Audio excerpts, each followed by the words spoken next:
de la Fédération Sud Commerce. Voilà. Merci.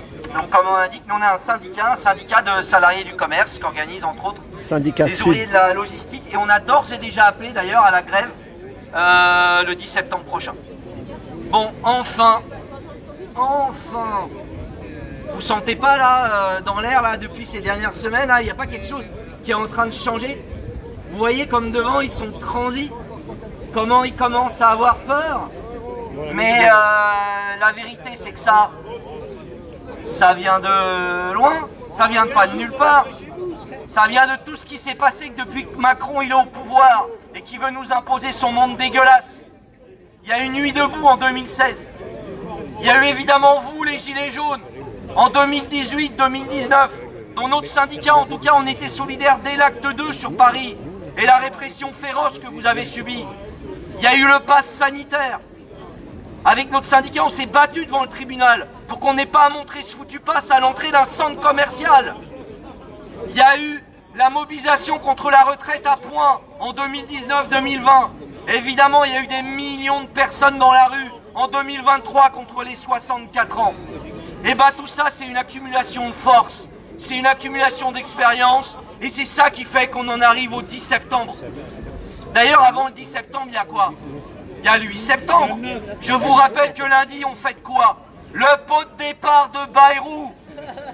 À ma connaissance, c'est la première fois qu'un mouvement social gagne avant même d'avoir lieu. Mais la vérité, c'est qu'est-ce qu'on a gagné? Un nouveau Premier ministre? On va avoir qui? Darmanin? Retailleau? Le Cornu. Ah oui, un socialiste, Cazeneuve. Le Cornu. Non, non, on vous fera pas un budget d'austérité. On vous fera juste un demi-budget d'austérité. La vérité, c'est pour ça qu'il va falloir que le 10 il soit plus fort que jamais. Si on veut gagner quoi? Les revendications populaires, celles du plus grand nombre, à commencer par l'abrogation de la réforme des retraites à 64 ans, l'augmentation des salaires, l'arrêt des licenciements dans les grandes entreprises qui gagnent de l'argent, la reconstitution de services publics dignes de ce nom. Ils ont tout défoncé, l'hôpital, l'enseignement. Et ça passe par un rapport de force. Ça passe ni par une dissolution, ni par une présidentielle anticipée. Alors maintenant, je vais vous parler de l'intersyndicale. Je vais être clair avec vous. Franchement, l'intersyndicale, elle aurait pu attendre au moins le 10 au soir pour nous parler du 18. Et puis la vérité, l'intersyndicale, c'est qui derrière? C'est la CFDT. On sait bien, nous, la base, qu'on va pas gagner en refaisant pour la énième fois République Nation ou République Bastille en se déhanchant sur de la techno ou habillé avec des costumes de Casimir. Mais la bonne nouvelle, c'est quoi? C'est deux choses. La première, il n'y a jamais eu autant d'appels syndicaux à faire grève pour le 10 septembre. Il y en a encore tous les jours qui tombent. Parce que la base syndicale, les gens qui bossent dans les entreprises, ils sont comme vous, qu'est-ce qu'ils veulent? Ils savent que cette fois-ci, on veut gagner. On peut gagner. On doit gagner. La deuxième chose, on nous dit qu'il faut que les syndicats ils appellent à la grève générale. Historiquement, dans notre pays, il n'y a jamais eu un seul appel à la grève générale.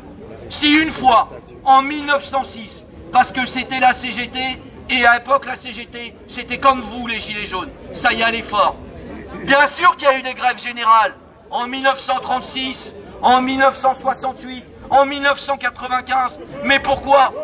Parce que ça venait d'en bas, parce qu'ils étaient bien obligés de suivre. Et c'est grâce à ça, le 10 septembre, qu'on va écrire ensemble cette nouvelle page pour se défaire de Macron. Je terminerai avec une petite citation.